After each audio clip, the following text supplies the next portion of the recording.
Yes तो hello everyone, Rahul है। और आज हम एक्सप्लेन करने वाले हैं 2023 में आई मूवी राइटर पद्म भूषण को। मूवी की शुरुआत होती है 1981 से एक स्कूल में, जहां पर बोर्ड पे कुछ लिखा होता है जिसका मतलब है मेहनत करने पर ही सफलता मिलती है। और इस क्लास में टीचर बच्चों से ये पूछने लगती है कि आप सब बड़े होकर क्या बनोगे। तो एक एक कर सारे स्टूडेंट अपना अपना लक्ष्य बताने लगते हैं कि मैं बड़ा होकर डॉक्टर बनूंगा, इंजीनियर बनूंगा, कोई कहता है पुलिस बनूंगा। और इसी तरह ये टीचर इन सब को अपने अपने निश पे एक निबंध लिखने के लिए बोला।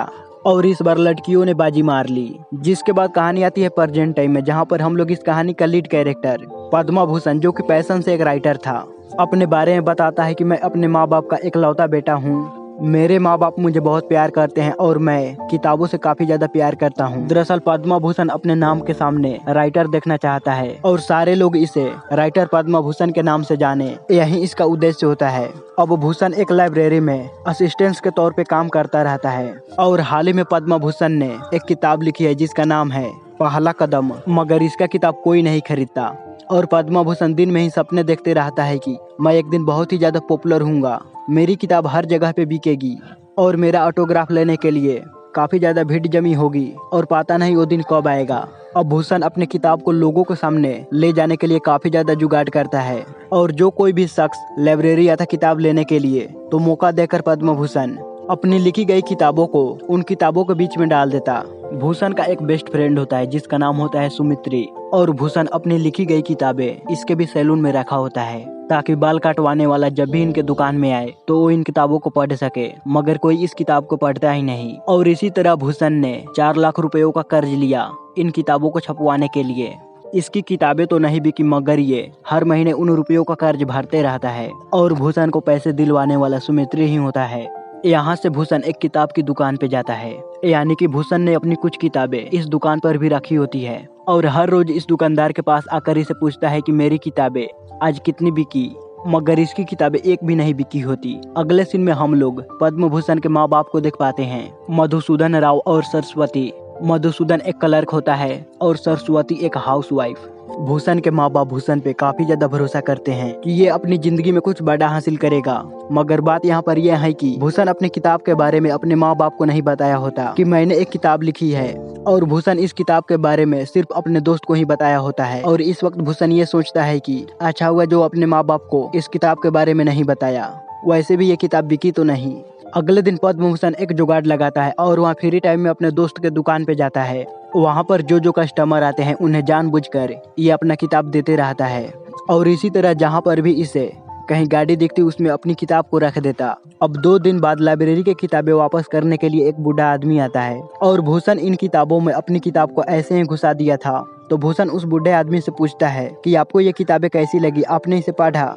लेकिन ये बूढ़ा आदमी इस किताब के राइटर को ही गालियां बकने लगता है और कहता है ऐसा किताब कौन लिखता है, इसकी कहानी मुझे थोड़ी भी पसंद नहीं आई। इसके बाद भूषण उस किताब के दुकान पे जाता है और देखता है तो वहाँ पर इसकी किताबें मौजूद ही नहीं होती। और दुकान वाला इसे कहता है कि भाई अपनी किताब को यहाँ से लेकर जाओ, इसके लिए मेरे ऑनर मुझे डांट रहे हैं, और है आपकी किताबें वहाँ से लेकर जाइए। वो दुकानदार इसकी किताबें को डस्टबिन के पास रखा होता है, जिसे देखकर भूषण को काफी ज्यादा बुरा लगता है। वहाँ से जाते वक्त वो दुकानदार भूषण को कहता है कि भाई तुम एक दिन जरूर ग्रेट राइटर बनोगे। अब रात होने के बाद भूषण अपनी फीलिंग्स अपने दोस्त के साथ शेयर करता है। सुमित्री उसे कहता है कि तुम कुछ दिनों के लिए किताब लिखना बंद कर दो, यानी कि तुम इन सब से ब्रेक ले लो, और जब तुम्हारा माइंड फ्रेश होगा तब तुम एक नई कहानी, एक नई किताब लिखना। भूषण कहता है जब मुझे खुद पर भरोसा होगा तभी मैं एक नई किताब लिखूंगा। इधर हम लोग भूषण के पिता मधुसूदन को देख पाते हैं, जो अपनी हर महीने इनकम से कुछ न कुछ रुपए बचाते रहते हैं। और इस बार उन्हें सारे खर्चे काट छाट कर 8,000 रुपए बचे। सरस्वती कहती है कि ये सब छोड़िए, आपको मालूम है कि आज हमारे घर कौन आए थे? लोकेंद्रा, जो कि इनके दूर के रिश्तेदार होते हैं, लोकेंद्रा की बड़ी बेटी के फंक्शन में बुलाने के लिए। यहाँ पर बात यह है कि लोकेंद्रा की फैमिली और मधुसूदन की फैमिली के बीच बातचीत नहीं रही। तो मधुसूदन सोचने लगता है कि लोकेंद्रा अचानक से मेरे घर क्यों आया। और थोड़ा बहुत सोचने के बाद उसे मालूम पड़ता है कि शायद अब हमारे पास पैसे की बचत हो रही है, इसीलिए वो लोग मेरे घर आए, वरना गरीबी के टाइम कौन आता है। तो उसी रात भूषण और उसकी माँ उस फंक्शन में जाने लगते हैं। इसके बाद ये लोग जब इनकी फंक्शन में पहुंचते हैं, जहाँ पर लोकेंद्रा मधुसूदन की फैमिली को तहे दिल से स्वागत करता है। अब अंदर जाने के बाद ढोल ताशे बजता रहता है, जिस पर मधुसूदन बिना सोचे समझे थोड़ा डांस करने लगता है। इसके बाद लोकेंद्रा स्टेज पे आता है और वहाँ अनाउंसमेंट करता है कि मैं अपनी छोटी बेटी सारिका की शादी मधुसूदन राव के बेटे भूषण के साथ करना चाहता हूँ। मैं इसे सिर्फ भूषण नहीं, राइटर पद्म भूषण कहूँगा। ये सुनने के बाद भूषण पूरी तरह शौक हो जाता है और वहीं इसके माँ बाप ये जानते हैं कि मेरा बेटा राइटर है तो वो भी पूरी तरह शौक में रह जाते हैं। इसके बाद सारिका भूषण के पास आती है।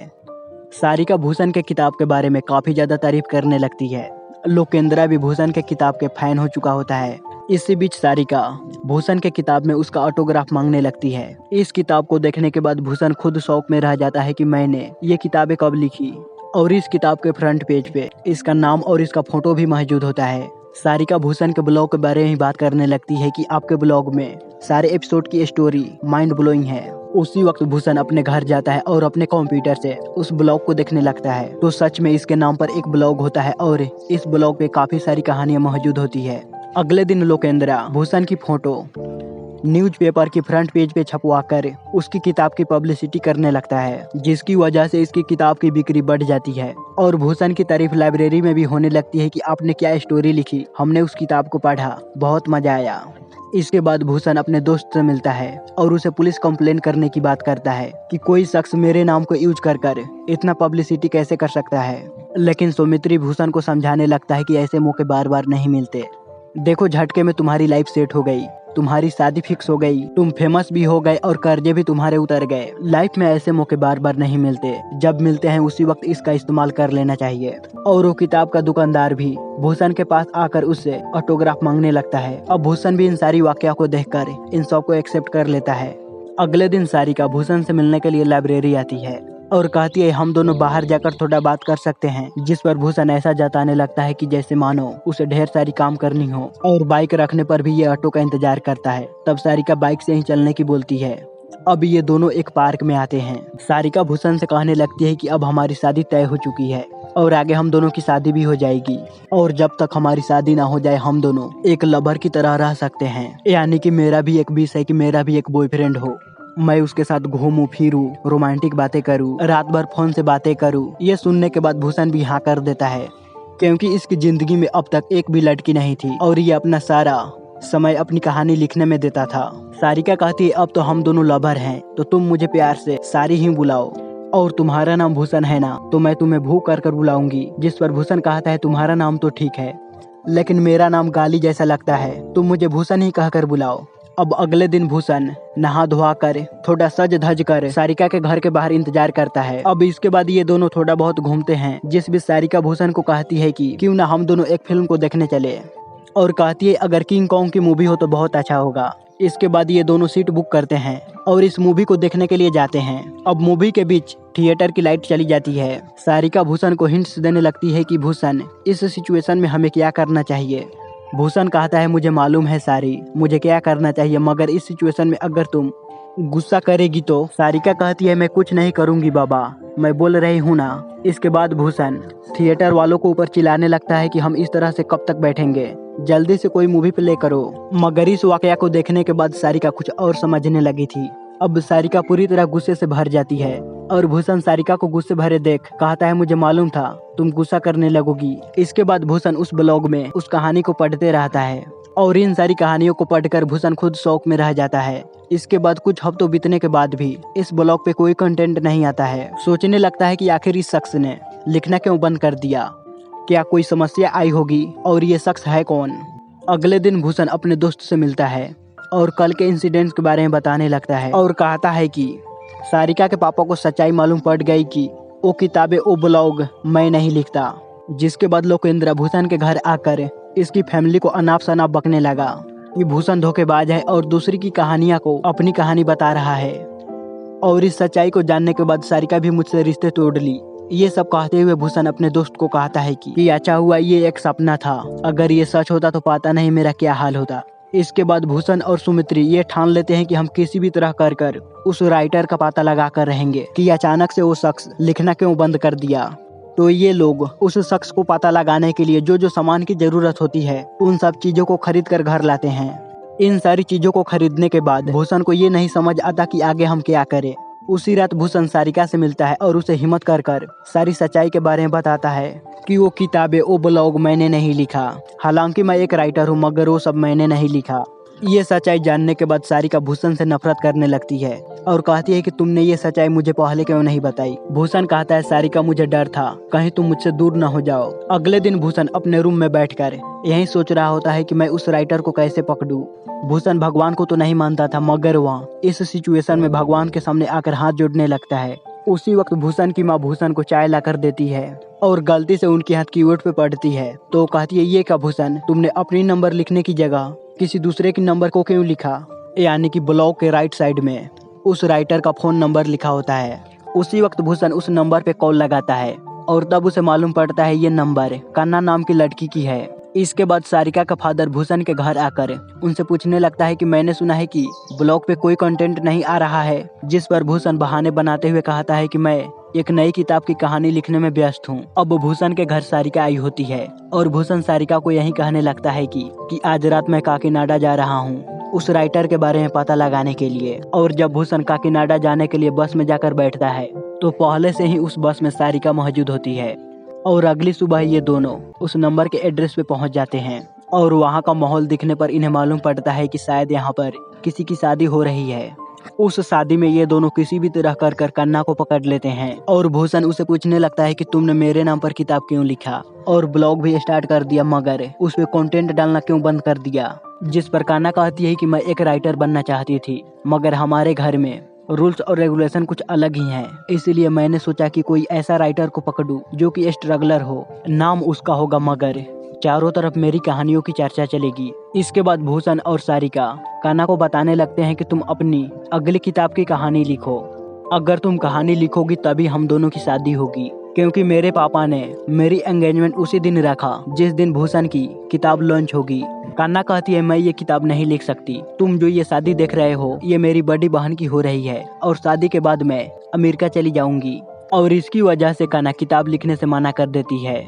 इसके बाद सारिका कन्ना के पास आकर उसे कन्विंस करने की कोशिश करने लगती है कि भूषण एक अच्छा राइटर तो नहीं है, मगर वो एक अच्छा इंसान है और मैं उससे शादी करनी चाहती हूँ। और तब कन्ना इनकी बात मान लेती है और वो किताब लिखने के लिए तैयार हो जाती है, लेकिन इसके बदले वो इनसे ये शर्त रखती है कि मैं भूषण के घर आकर ये किताब लिखूंगी। अब भूषण कन्ना को अपने घर लाता है और अपने माँ बाप के सामने ये बहाना बनाने लगता है कि ये लड़की मेरी किताब पढ़कर मेरी बहुत बड़ी फैन बन गई और मैं इसे एज असिस्टेंस के तौर पे अपने काम पे रख लिए। इसके बाद अगले ही दिन से भूषण कन्ना की बहुत ही ज्यादा केयरिंग करने लगता है। अब कन्ना एक नई कहानी को सोचकर वह लिखने लगती है। अब भूषण की केयरिंग को देखकर सारिका को गुस्सा आने लगती है, तो सारिका भी थोड़े दिनों के लिए भूषण के घर पे रहने लगती है। अब बीच बीच में भूषण कन्ना की किताब को देखने की कोशिश करता है कि आखिर कन्ना लिखती कैसी है। कन्ना उसे यही कहती है कि जब तक मैं अपनी कहानी को कंप्लीट नहीं कर लेती तब तक मैं ये अपनी किताब किसी को नहीं दिखाऊंगी। दूसरी तरफ मधुसूदन अपनी स्पीच को प्रैक्टिस करते रहता है कि बुक लॉन्चिंग के दिन मैं अपने बेटे के बारे में क्या स्पीच दूंगा। इसके बाद एक दिन भूषण के माँ बाप कन्ना की किताब को देखकर पूरी तरह शौक में रह जाते हैं, क्योंकि उस किताब में कहानी नहीं बल्कि कुछ भी नहीं लिखा होता। और जब मधुसूदन ये किताब भूषण को दिखाता है तो भूषण पूरी तरह शौक में रह जाता है।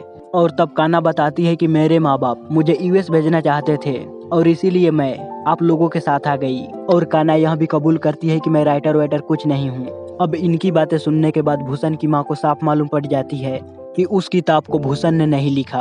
अब इस घटना के कुछ दिन बाद सारिका को यह मालूम पड़ती है कि किताब को लिखवाने के लिए भूषण एक राइटर को ढूंढ रहा है, क्योंकि हमारे एंगेजमेंट के दिन बहुत करीब हैं। इस बात से सारिका को बहुत गुस्सा आती है और भूषण को कहती है, इस बार तो ये किताब कोई और लिखेगा, मगर अगली बार कौन लिखेगा? तुम एक राइटर हो, तुम्हें याद है ना? तुम्हारे मन में यह डर बैठ गया है कि मैं तुमसे कहीं दूर ना हो जाऊं। तुम जब अपनी पहली किताब लिखी थी तब तुम्हारे अंदर एक जुनून था कि मैं आगे जाकर इससे भी बेहतर किताब लिखूंगा, लेकिन अब वो राइटर कहाँ गया? मैंने उस भूषण से प्यार किया था, नहीं इस भूषण से। अब सारिका के बातें सुनने के बाद भूषण को खुद पर घिन आने लगती है, तो अब भूषण एक नई कॉन्सेप्ट के साथ एक कहानी लिखना स्टार्ट करता है। एक दिन भूषण सारिका से मुलाकात कर उससे अपनी फीलिंग के बारे में बताने लगता है। दरअसल यहाँ पर बात यह है कि भूषण के जितने भी करीबी लोग हैं वो उस पर काफी ज्यादा यकीन विश्वास भरोसा करते हैं। भूषण का दोस्त सुमित्री अपने दुकान में 50% ऑफ देता है ताकि मेरे दुकान में ज्यादा लोग आकर भूषण की किताब को पढ़ सके। लेकिन इसका क्या फायदा, भूषण को तो खुद पे यकीन ही नहीं था कि वो अच्छा लिख पाएगा, और जब तक किसी को खुद पर यकीन नहीं आएगा तब तक उसे सक्सेस मिल नहीं सकती। अब भूषण किसी भी तरह कर अपनी किताब की कहानी को खत्म कर लेता है और इसी के लाइब्रेरी में भूषण का एंगेजमेंट फंक्शन होने लगता है। पहले तो भूषण का बुक लंच प्रोग्राम होता है। भूषण के फादर मधुसूदन ही इस किताब को लॉन्च करता है। उस किताब को खोलते ही सारे लोग शौक में रह जाते हैं क्योंकि उस किताब में भूषण की फोटो होने की जगह उसकी मां सरस्वती की फोटो होती है और किताब की नाम है माँ की कहानी। दरअसल जब कन्ना और भूषण घर की सफाई कर रहे थे तब इन्हें सरस्वती के कमरे में पेपर दिखाई पड़ता है जिस पर कहानियां लिखी हुई थी। उस पेपर पे एड्रेस कन्ना की होती है, लेकिन ये पेपर्स मेरे घर में क्या कर रहे हैं, इस बारे में वो कन्ना से पूछने लगता है। तब कन्ना जो हुआ उस बारे में बताने लगती है। दरअसल कन्ना की माँ और भूषण की माँ एक दोस्त होती है। कुछ दिनों पहले भूषण की माँ सरस्वती भूषण के कमरे में कुछ कहानियां देखी जिससे उन्हें मालूम पड़ गया कि भूषण एक राइटर है, लेकिन उसने ये बातें अपनी माँ बाप से छुपाई और उसका किताब भी सक्सेसफुल नहीं हुआ।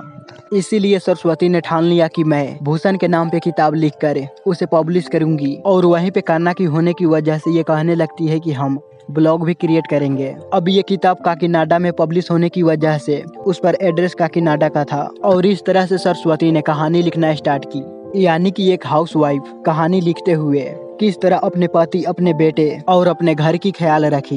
तो इसीलिए भूषण ने अपने खुद की मेहनत से एक किताब लिखी और इस किताब पे अपनी माँ की फोटो छपवाई। भूषण अपने माँ के पास आकर उनसे माफी मांगने लगता है और कहता है, माँ मैंने आपसे ये नहीं पूछा कि तुम क्या बनना चाहती हो, आपका एम क्या है, क्या आपसे इस बारे में किसी ने भी नहीं पूछा। जिस पर सरस्वती कहती है कि हाँ, मुझसे एक बार मेरी मैम ने पूछी थी और मैंने बताई थी कि मैं एक राइटर बनूंगी, मगर मुझे क्या मालूम था कि बीच में शादी नाम की भी चीज आती है और शादी के बाद लड़कियों की सपने खत्म हो जाती है। इसके बाद भूषण के फादर सरस्वती के लिए स्पीच बोलने लगता है और इसके बाद भूषण भी एक इमोशनल स्पीच देता है, और इसी के साथ यह मूवी यहीं पे खत्म होती है। सो गाइज, आपको यह वीडियो कैसा लगा प्लीज हमें लाइक और कमेंट कर जरूर बताइएगा, क्योंकि मैं इसी तरह का लेटेस्ट मूवी आप लोगों के लिए लाता रहता हूँ।